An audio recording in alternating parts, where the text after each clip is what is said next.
ये देखें कितनी प्यारी टैंकी बांधी हुई है।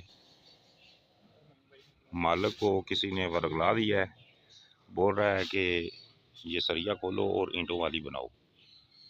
आप बताएं कि ये सही है या मालिक गलत कर रहा है।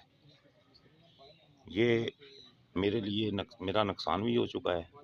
मैंने सरिया बांधने की मजदूरी दी, सारा कुछ किया, मगर मालिक ने अभी मेरा राह से ख़राब मुझे कर रहा है। कह रहा है कि ये खोलो और इसको ईंटों की बनाओ।